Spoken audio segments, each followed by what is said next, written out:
Morning. So, we've got a bit of a problem. There may be huge issues out there in the world at the moment, but more pressing than that, you've been sitting down for quite a while. You're not considering 4IR, you're not considering artificial intelligence, you're just thinking, my caffeine levels are through the floor.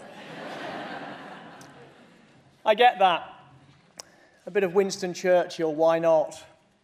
The brain can only store what the bottom can endure.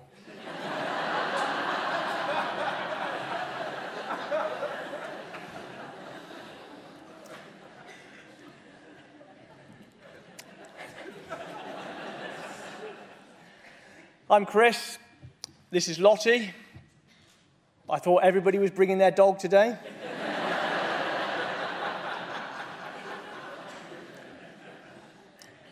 But seriously, how lovely are golden Labradors?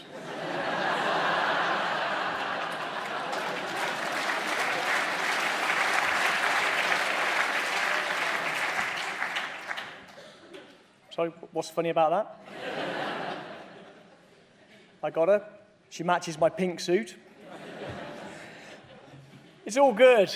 So, I'm suffering from a rather severe case of man flu at the moment. Let's be honest, is there any other kind?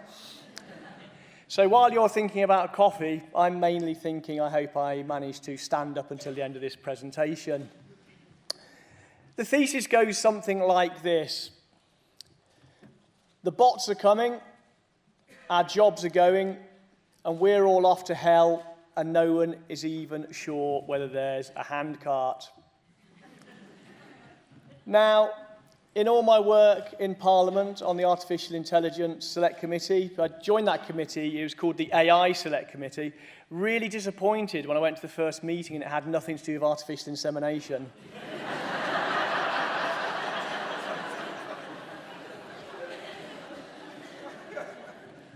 I felt I couldn't leave once I'd arrived, so I stuck around for the year. So in all the stuff I do with the Artificial Intelligence Select Committee, I work on 4IR, FinTech, etc., nothing I hear causes me to be anything other than rationally optimistic about the future, whilst accepting the challenges, whilst accepting the difficulties, while accepting the frictional elements that we need to deal with in whatever part of society we're in. There's no reason not to be rationally optimistic about the future that's coming. And there's a number of theses I'd like to share with you today. And the first is, I think to really understand what we're talking about today, we have to really appreciate the everythingness of 4IR.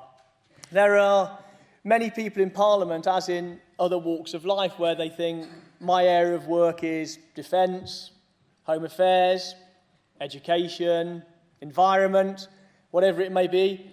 And there's this other world of technology or digital. Two things are generally used interchangeably. And most people see that world, the digital, the technology, as the same as their areas. So they do defence, someone else does digital, but failing to appreciate the everythingness of 4IR, the pace and the extent. When you look at one element, just AI, never mind if you looked at every single element of the fourth industrial revolution, all of that coming at pace, each element with the potential to be incredibly disruptive, put them all together, what an impact that's going to have. It will make the first industrial revolution look like a kid's tea party by comparison. That took over 100 years to take hold. We're already in the midst of 4IR. So really grasping that everything. So someone might go, my area's health. Someone else does digital 4IR over there. But just look at what artificial intelligence, machine learning is already doing in health. What DeepMind did with the Royal Free. Many issues around there.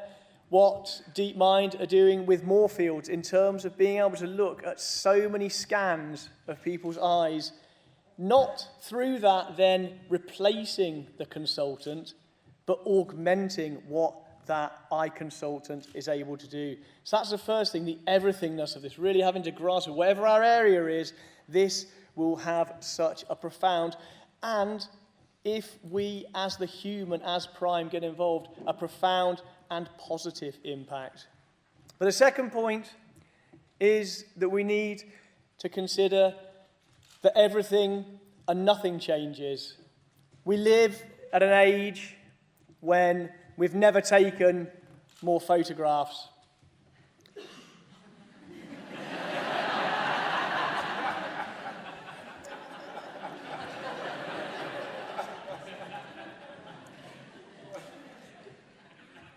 Some people perhaps even get a bit racy and try and take videos.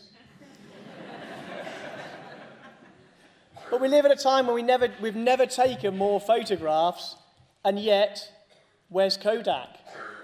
We live at a time when we've never been more connected, and yet look at the worrying rise in populism, nationalism, protectionism, retreatism.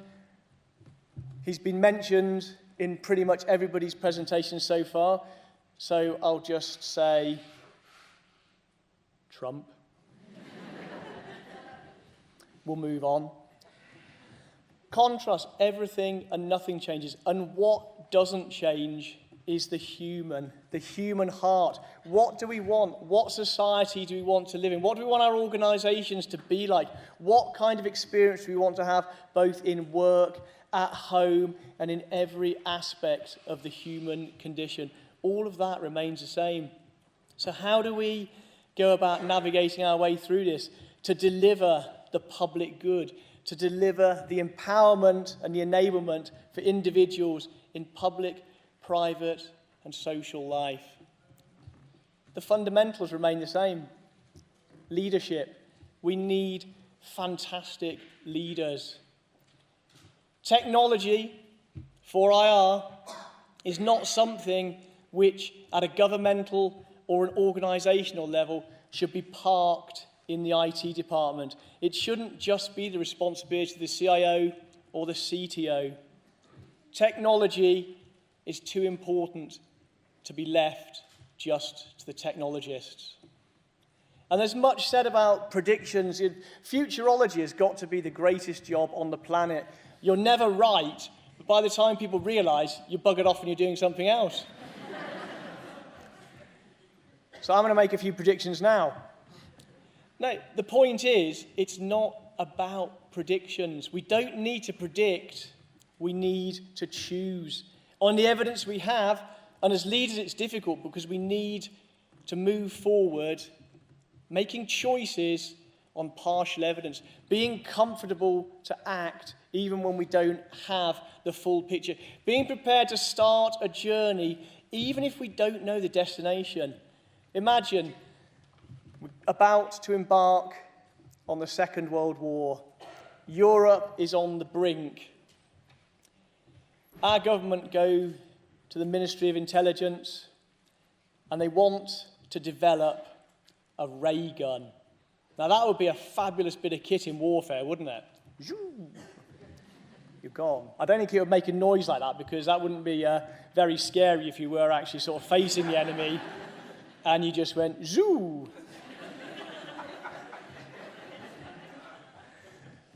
They began that journey. Now, I already sense you're an incredibly intelligent audience. So they began the journey to try and come up with a ray gun. What did they end up with? Now, when I said you were an intelligent audience, anybody? Radar? Yes, exactly. The clue's in the first bit. You're either going to say radar or the radol from Ricky Gervais Extras. I know that. Radar is exactly what they came with. Again, a fabulous thing.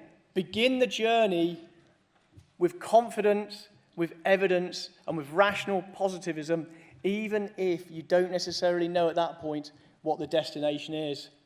So, we began the AI Select Committee work last summer. I won't go into the details, but April the 16th, we published a report. It's going to be great. And again, what the report does is go across the social, economic, and crucially the ethical elements of AI. What does this mean for our society? What does it mean for us as individuals? I think we could barely have a better week than this week to talk about it. We see the data car crash at Facebook, Cambridge Analytica, and we see the actual car crash at Uber. These are the things that happen when you have the beginning of a revolution. Now, I don't think we should just be prepared to take sort of Trotsky's view on this when he talks about, now, you didn't think you were going to hear Trotsky this morning, did you, eh? Let's be honest. Well, you are probably not on a Russian accent, but perhaps we'll try. Yes.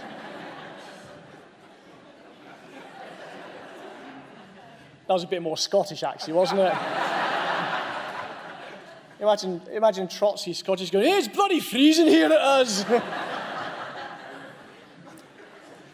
Apologies to any Scottish people here, and indeed any Trotskyites. Trotsky said to describe what would occur in revolution, you can't make an omelette without breaking eggs. Now, that's unacceptable that we should just, as Matthew said, you can't just accept that some people will be losers, the greater good. That's nothing more than the vacuous utilitarian argument. This has to be good for everybody, and there's a way to make it good for everybody. But it's interesting that we're already in the foothills, and we're seeing these incidents just this very week. And it takes us to what is the underpin, not just for AI, but for the whole of the 4IR. There is one fuel, and that is data. One product, and that is data.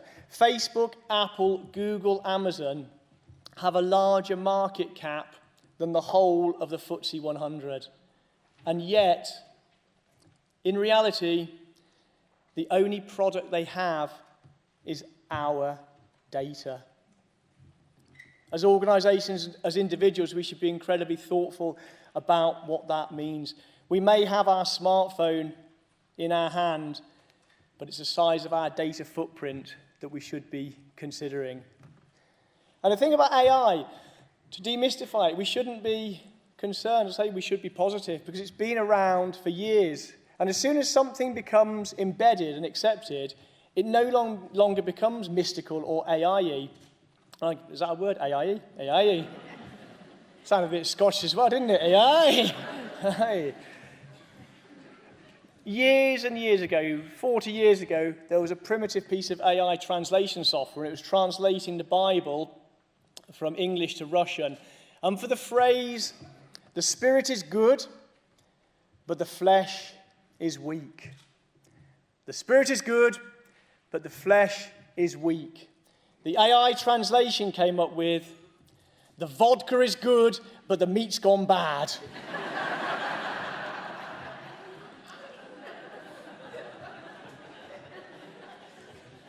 We don't need to be scared of that.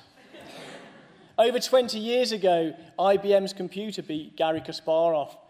Just a few years ago, DeepMind's AlphaGo beat the grandmaster at the fabulous Chinese game of Go, which is far more complicated than chess. But even DeepMind, who are a stunning business, a stunning British business, even they say what they created there was just a fabulous machine for playing Go. The sense of the distance that we still have to travel to get to general purpose intelligence is still decades away. But even when that comes, we shouldn't be afraid of it if we manage it right, if we constantly track back to what are the values, what are the ethics, what do we as humans, as individuals, as collectives, as a society, as a nation, what do we want to do? How do we want to structure this stuff? It seems appropriate to briefly mention talent in that we're at Future Talent. We should feel positive because for the first time in a long time, talent will eclipse capital as the most important factor of production.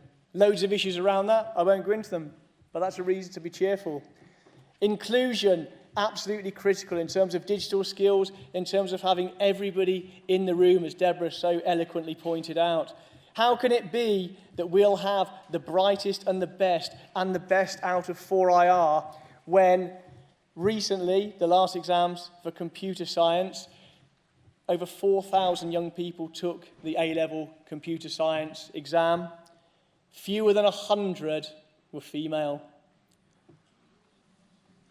What we need to draw in is all the talent, because it's going to be creativity, all the talent from all the sources. For organisations, looking further and looking harder for that talent and reimagining what that talent looks like, sounds like, acts like, behaves like, driving culture change. This is all about change and being delighted and excited by that change, and having it all fundamentally underpinned by stuff that we've known for thousands of years. We have the answers. We don't need to be just data dupes. For example, when you buy your gym membership, buy it online. Use PayPal. Buy it in the most electronically online, ostentatious, visible way you can. When you buy your KFC, pay cash.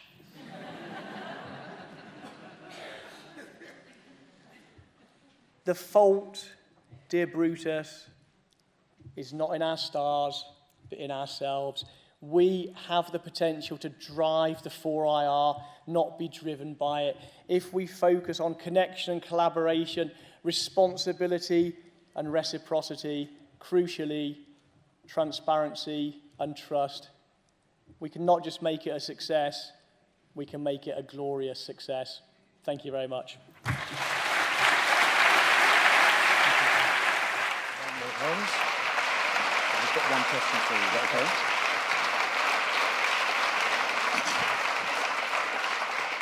Fantastic. Thank you very much, Lord Holmes, for that really insightful take on what AI could actually, and I'm glad it wasn't insemination because I just touched your arm, so it's okay. So cool.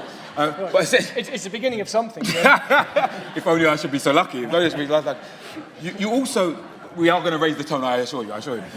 But essentially, you are, in addition to the Parliamentary Select Committee, you're co-chair of the All-Parliamentary Group on Assisted Technology, as well as the Fourth Industrial Revolution. Now, you've touched on some elements, but one of the key buzzwords that keeps getting mentioned around lots of the forums that I'm now speaking is that horrible B word, which fills people with dread and perplexed moments, which is around blockchain. So from a human resources perspective, with so many leaders and influential people in the room, can you give us a short overview of what that might mean for people in the room? Certainly. I must admit, it's quite difficult to answer the question. I'm quite distracted by Tim's aftershave, actually. I'm just going to get a little bit closer. Sorry, excuse that for a minute. Yeah. Talk amongst yourselves. Now look, you've got a coffee break, you've got a lunch break, you've got an afternoon break. You will have the chance. Get close to Tim. There may be more fragrant people in the room, but I got to tell you, he is up there. The good thing about being black, you can't see me blushing now, but it's okay. So, blockchain, and I know you're all distracted now. Seriously, it's good. Breathe in. People on the front row can probably get it, but people in the balcony, bad choice of seats. Change after lunch. You can experience this. Blockchain. One element of 4IR is everything around blockchain and distributed ledger technology. Now, again, you don't need to worry too much about what the technology is. I wrote a report on this at the end of last year, and I entitled it Distributed Ledger Technology for Public Good. And that's really the point for me. It's looking at all of these elements of 4IR and understanding how to drive the public good from them. Do we care that maybe we don't understand all the elements of them? Well, who knows truly how their microwave works? You get told that it cooks your food from inside out. What? What the hell?